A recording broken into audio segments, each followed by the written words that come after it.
Kisah Nabi Ibrahim. Nabi Ibrahim lahir dan dibesarkan di Padang Aram, daerah Irak, dan termasuk dalam wilayah kerajaan Babilonia. Pada masa itu, bangsa Babilonia menyembah banyak dewa. Ayah Ibrahim bernama Azar, seorang pembuat patung berhala. Patung-patung itu juga dijual kepada penduduk sekitar untuk menjadi sembahan mereka. Allah memberi Ibrahim pikiran yang cerdas dan kritis, serta keberanian yang besar. Dia mengilhamkan pemahaman kepada Ibrahim bahwa menyembah patung-patung itu adalah kesesatan yang nyata. Ibrahim bertanya dalam hati, "Ayah, mengapa ayah menjadikan patung-patung itu sebagai Tuhan? Bukankah ayah yang membuatnya? Bukankah patung-patung itu tidak bisa mendengar doa-doa kita?" Dia berpikir keras, siapakah sebenarnya Tuhan yang pantas dipuja, dimintai pertolongan dan perlindungan? Allah membimbing Ibrahim untuk memahami Tuhan yang sebenarnya. Mula-mula, Allah memperlihatkan langit yang penuh bintang bercahaya di malam yang gelap. Ibrahim berkata, "Sungguh indah, inilah Tuhanku." Ketika pagi tiba, langit menjadi terang. Bintang-bintang itu pun menghilang. "Oh, bintangnya hilang. Aku tidak suka Tuhan yang menghilang. Itu bukan Tuhan." Pada malam yang lain, Ibrahim melihat bulan terbit sangat menawan. "Wah, sungguh indah. Ini dia Tuhanku." Ketika pagi tiba, bulan itu tenggelam.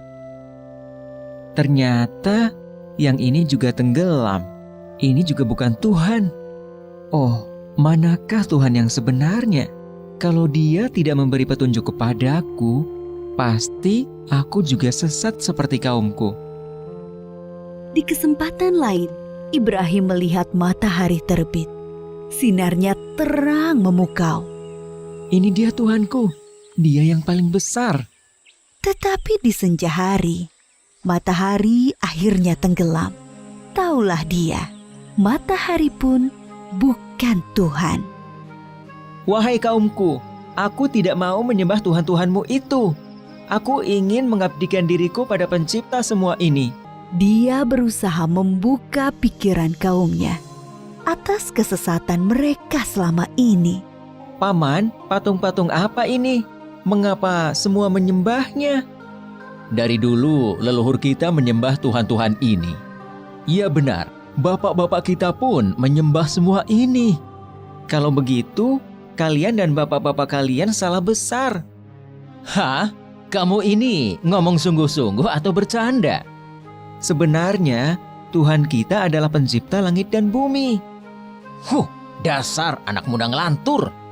Ibrahim bersumpah dalam hati akan menghancurkan patung-patung berhala itu untuk membuktikan kesalahan mereka. Suatu hari, ada perayaan keagamaan kaum Ibrahim. Setelah memberi sesaji kepada berhala, mereka pergi semuanya keluar kota. Ibrahim tidak mau ikut rombongan itu. Ketika semua sudah berangkat agak lama, diam-diam Ibrahim menuju tempat pemujaan berhala yang berisi banyak patung. Dia melihat makanan sesaji untuk berhala-berhala itu masih utuh di hadapan tiap patung-patung itu. "Mengapa kamu tidak makan? Mengapa kamu tidak menjawab?" Ibrahim bertanya, lalu memukul patung dengan tangannya. Tentu saja, patung-patung itu tetap diam. Ibrahim mengambil kapak, lalu menghancurkan patung-patung itu. Dia hanya menyisakan sebuah patung yang paling besar dan mengalungkan kapaknya pada lehernya.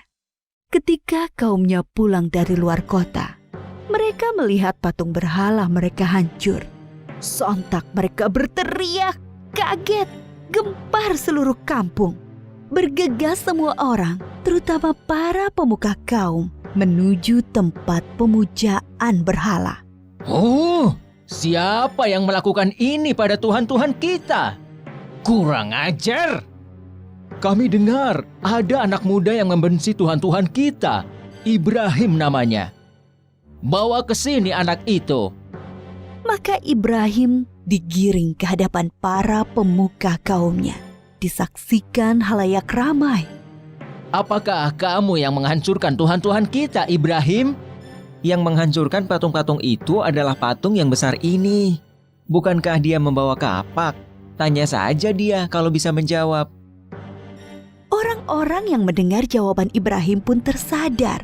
Merekalah yang keliru dengan menyembah patung-patung itu. Tapi kekafiran yang sudah mendarah daging membuat mereka memutarbalikkan kebenaran. Tentu di sini ada campur tangan setan.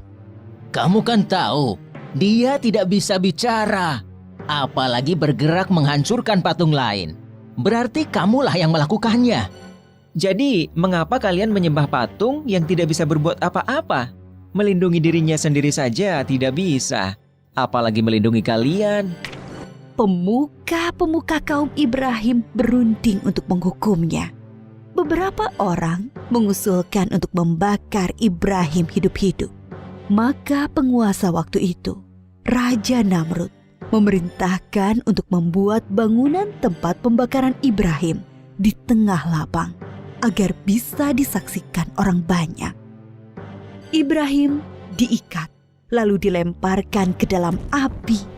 Api menyala berkobar sangat panas. Allah berfirman, "Hai api, dinginlah dan menjadi keselamatan bagi Ibrahim." Maka ketika kobaran api yang dahsyat telah padam, keluarlah Ibrahim dengan segar bugar, tidak terbakar sedikit pun. Bahkan pakaiannya juga utuh, hanya tali pengikatnya yang musnah terbakar. Ketika sudah diangkat oleh Allah menjadi Rasul, Nabi Ibrahim dengan giat dan sabar mendakwahkan ajaran Allah. Bangsa Babilonia waktu itu menyembah dewa-dewa. Raja mereka, Raja Namrud, dipercaya sebagai keturunan dewa. Namrud adalah seorang yang cerdas dan kuat kepemimpinannya. Semua itu membuat dia takabur dan berlaku kejam. Dia menganggap dirinya sebagai Tuhan yang harus disembah. Mendengar dakwah Nabi Ibrahim, Raja Namrud mengundang beliau ke istana. Tentu tujuannya untuk menghentikan dan menghukum Nabi Ibrahim. Kemudian Raja Namrud dan Nabi Ibrahim berdebat tentang Tuhan yang patut disembah. Siapakah yang kau anggap Tuhanmu itu, Ibrahim? Apa kekuasaannya? Tuhanku adalah yang menghidupkan dan mematikan. Aku juga menghidupkan dan mematikan. Aku menjatuhkan hukuman pada orang-orang dan aku berkuasa untuk mengampuni dan membiarkan mereka hidup. Allah menerbitkan matahari dari timur. Kalau kau juga Tuhan, terbitkanlah matahari dari barat. Raja Namrud tercengang dan terdiam mendengar jawaban Nabi Ibrahim. Dia kebingungan bagaimana menjawab tantangan Nabi Ibrahim. Demikianlah Nabi Ibrahim berdakwah dengan membuka akal pikiran manusia tentang Tuhan seluruh alam. Ada suatu peristiwa ajaib yang menunjukkan maha kuasanya Allah. Setelah Nabi Ibrahim diangkat menjadi Rasul, yaitu ketika beliau bermunajat kepada Allah. Ya Rabbi, perlihatkanlah pada hamba bagaimana Engkau menghidupkan yang mati. Allah Subhanahu wa Ta'ala berfirman, "Belum percayakah engkau pada kekuasaanku?" Hamba percaya, tapi hamba ingin hati hamba yakin. Kemudian Allah Subhanahu wa Ta'ala berfirman, "Ambillah 4 ekor burung, lalu potong-potonglah mereka, lalu lemparkan di atas tiap satu bukit, satu bagian. Kemudian, panggillah mereka. Pasti mereka akan datang kepadamu dengan segera. Nabi Ibrahim melakukan yang diperintahkan Allah. Maka keimanannya bertambah mantap. Kepada bapaknya, Nabi Ibrahim tidak putus asa mengajak meninggalkan penyembahan berhala. Wahai ayahku, mengapa ayah menyembah sesuatu yang tidak bisa mendengar dan melihat, serta tidak dapat berbuat apa-apa untuk menolongmu? Sesungguhnya Allah memberi aku ilmu. Ikutilah aku, wahai ayahku. Jangan ikuti setan. Aku takut engkau akan ditimpa azab. Bencikah kau pada Tuhan-Tuhanku Ibrahim? Diam. Kalau tidak, kau akan aku rajam. Pergilah, tinggalkan aku. Selamat berpisah, ayah. Semoga keselamatan dilimpahkan kepadamu. Aku akan memohonkan ampunan dan hidayah untukmu. Nabi Ibrahim terus memohonkan ampunan Allah untuk Azar. Sampai kemudian jelas baginya bahwa Azar tidak mau beriman dan terus memusuhi Allah.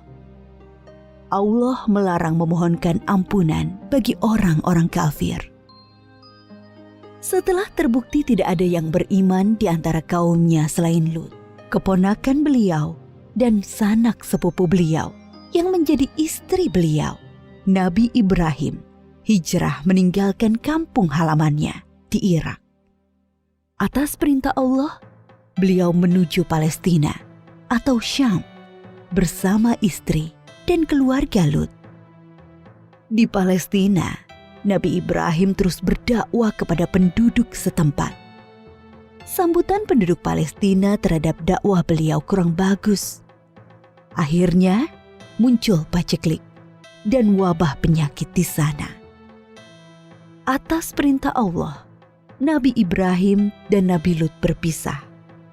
Nabi Lut dan keluarganya menuju Sadum di Syam, sedangkan Nabi Ibrahim bersama dengan Bunda Sarah menuju Mesir. Saat itu, Mesir diperintah oleh sang raja yang zalim, yang menyukai wanita-wanita cantik untuk dijadikan selir-selirnya. Tidak peduli wanita itu bersuami atau tidak. Bila wanita itu bersuami, maka suaminya akan dibunuh. Raja Mesir bermaksud buruk pada Bunda Sarah yang cantik. Maka Nabi Ibrahim berbohong bahwa beliau adalah saudara Sarah, supaya tidak dibunuh oleh raja. Allah menghalangi niat jahat sang raja. Raja mengembalikan Bunda Sarah kepada Nabi Ibrahim dan memberi hadiah seorang pelayan untuk Bunda Sarah. Pelayan istana itu seorang kulit hitam yang santun dan bernama Hajar. Nabi Ibrahim tinggal beberapa lama di Mesir. Dimanapun, Nabi Ibrahim selalu mendakwahkan pengabdian kepada Allah Subhanahu wa Ta'ala. Tetapi bumi Mesir ternyata juga bukan tempat yang baik untuk perkembangan dakwah. Maka Allah memerintahkan untuk hijrah kembali ke Palestina. Sekian puluh tahun berkeluarga, Nabi Ibrahim belum dikaruniai anak, meskipun tak henti-henti beliau berdoa, memohon keturunan. Menyadari dirinya ternyata mandul dan semakin tua, Bunda Sarah meminta Nabi Ibrahim untuk menikahi Hajar, pelayan mereka yang solehah dan setia. Dari perkawinan Nabi Ibrahim dan Bunda Hajar, lahirlah Ismail. Kebahagiaan Nabi Ibrahim dan Ibunda Hajar ternyata membuat tidak nyaman pikiran Bunda Sarah. Teringat akan dirinya yang mandul, membuat pilu hati beliau. Nabi Ibrahim menyadari dan memahami situasi ini. Allah memerintahkan beliau menempatkan Ismail dan ibunya terpisah dengan Bunda Sarah. Suatu hari, Nabi Ibrahim menyuruh Bunda Hajar untuk berkemas-kemas. Mereka akan mengadakan perjalanan jauh.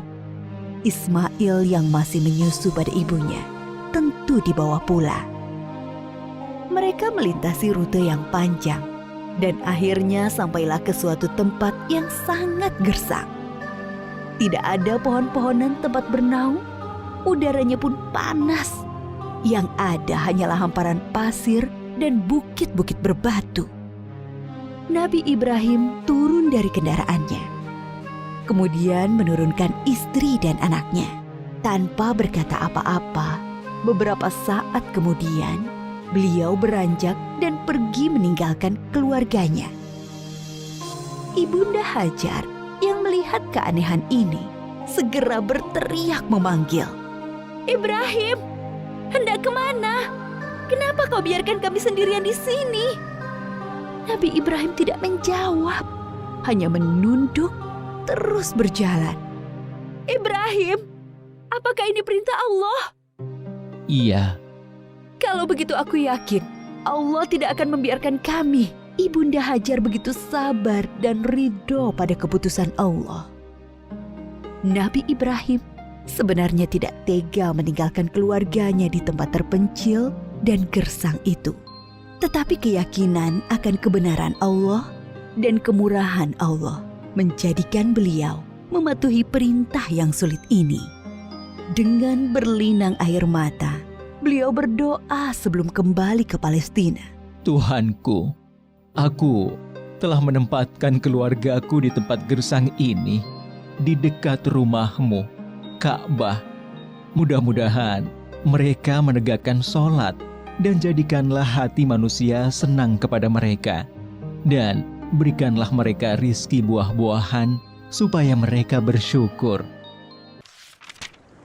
Kurang lebih 10 tahun kemudian, sekitar Ka'bah sudah menjadi tempat yang ramai berkat munculnya sumber air Zam-Zam. Banyak orang bermukim di sana. Ibunda Hajar dan Ismail sangat dihormati oleh penduduk karena mereka dianggap pemilik sumber air itu. Ismail tumbuh menjadi anak yang tampan, santun, dan sabar. Suatu ketika, Nabi Ibrahim mengunjungi keluarganya di Mekah. Setelah beberapa lama tinggal di sana, suatu malam beliau bermimpi menyembelih Ismail. Nabi Ibrahim termangu-mangu memikirkan mimpinya. Wahyu dari Allah atau godaan setan? 2 malam berikutnya, mimpi yang sama terulang. Maka pagi harinya, setelah mimpi yang ketiga, beliau yakin ini perintah Allah yang harus dilaksanakan walaupun terasa sangat berat di hati. Nabi Ibrahim bermusyawarah dengan keluarganya tentang mimpi itu. Anakku, aku melihat dalam mimpi, aku menyembelihmu. Pikirkan, apa pendapatmu? Ismail sangat memahami bahwa ayahnya adalah Nabi Allah. Mimpi para nabi adalah wahyu ilahi. Dengan mantap dia menjawab, Ayah, laksanakan perintah Allah. Insya Allah, aku akan sabar menerimanya. Bertambah rasa syukur Nabi Ibrahim. Bertambahlah kecintaan kepada anaknya. Bertambah mantap pula hati beliau melaksanakan perintah yang sulit itu. Berangkatlah Nabi Ibrahim dan Ismail menuju Mina, tempat penyembelihan. Sepanjang jalan, iblis menggoda mereka agar mengurungkan niat pengorbanan Ismail. Ibrahim, dasar ayah tidak punya perasaan. Anak sendiri mau disembelih. Ingat, kau berdoa puluhan tahun meminta anak. Allah sudah memberimu anak yang soleh. Sekarang kau mau sembelih, ha? Nabi Ibrahim mengambil kerikil-kerikil dan melempari iblis. Beliau tidak bergeming dengan godaan-godaan itu. Hatinya dipenuhi keyakinan yang mantap kepada Allah. Begitu pula Ismail. Sampai di tempat penyembelihan, Nabi Ibrahim membaringkan Ismail, bersiap mengayunkan golok yang tajam ke leher anaknya. Lalu Allah berfirman, "Hai Ibrahim, engkau telah menaati perintahku. Ini adalah perintah yang sulit. Aku memberi balasan orang-orang yang berbuat baik." Allah mengganti Ismail dengan seekor domba yang besar.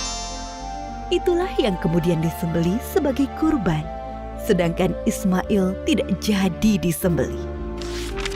Peristiwa ketika Ibunda Hajar ditinggalkan sendirian bersama Ismail ketika masih bayi dan pengorbanan Ismail diabadikan dalam rangkaian ibadah haji kita.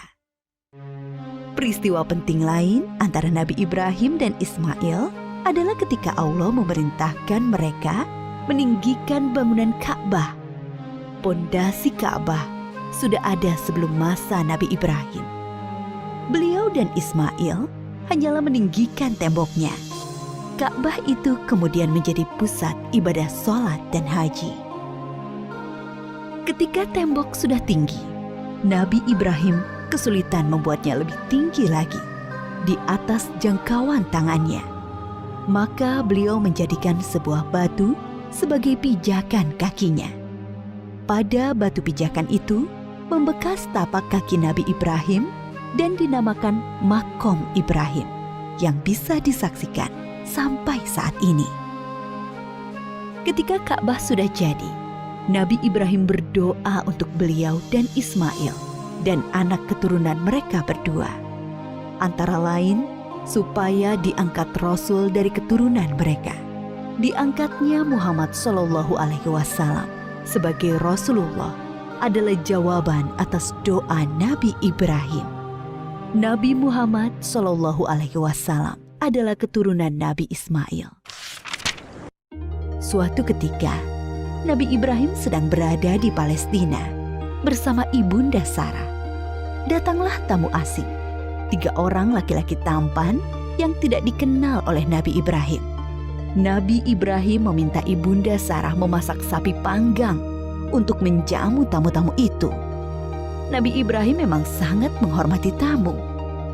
Setelah hidangan siap, Nabi Ibrahim mempersilahkan tamu-tamunya makan. Tetapi para tamu itu sama sekali tidak menyentuh hidangan yang lezat itu. Timbul rasa takut dalam hati Nabi Ibrahim. Jangan takut, kami adalah malaikat utusan Allah. Kami tidak makan dan tidak minum. Kami membawa berita gembira. Allah akan mengaruniai kalian seorang anak yang sangat cerdas, yang mempunyai pengetahuan sangat dalam. Mendengar itu, Ibunda Sarah memekik kegirangan. Hah? Benarkah? Padahal aku seorang perempuan tua yang mandul. Adakah tugas kalian yang lain, wahai para malaikat? Sebenarnya kami diutus untuk menurunkan hukuman bagi penduduk Syadum karena mereka keterlaluan. Tapi di sana ada Lut dan orang-orang beriman. Siksa ini hanya mengenai orang-orang yang durhaka. Lut, keluarga serta pengikutnya akan selamat, kecuali seorang istrinya yang jahat. Dia turut binasa. Nabi Ibrahim dikaruniai keturunan di masa tuanya. Beliau sendiri dikaruniai umur panjang. Dari keturunan Nabi Ismail, kelak akan lahir Nabi Muhammad. Sedangkan dari keturunan Nabi Ishak, lahir nabi-nabi Bani Israel. Semua nabi yang ada dalam Al-Quran setelah Nabi Ibrahim adalah keturunan beliau. Maka Nabi Ibrahim disebut juga bapak para nabi. Nabi Ibrahim disebut juga sebagai bapak tauhid yang pertama mengajarkan bahwa Allah adalah Tuhan semesta alam. Para nabi sebelumnya hanya mengajarkan sebatas Tuhan suatu kaum. Nabi Ibrahim diberi gelar Khalilullah, artinya kekasih Allah. Banyak keteladanan yang diajarkan Nabi Ibrahim, yaitu teladan dalam menghormati tamu, menjadi seorang yang hanif, yang mengikuti kebenaran, selalu patuh pada perintah Allah, pemberani, sekaligus penyantun kepada orang tua dan manusia umumnya. Banyak kemiripan ajaran Nabi Ibrahim dengan Islam. Dari peristiwa Isra Mi'raj, Nabi Muhammad bercerita bahwa sosok Nabi yang paling mirip dengan beliau adalah Nabi Ibrahim.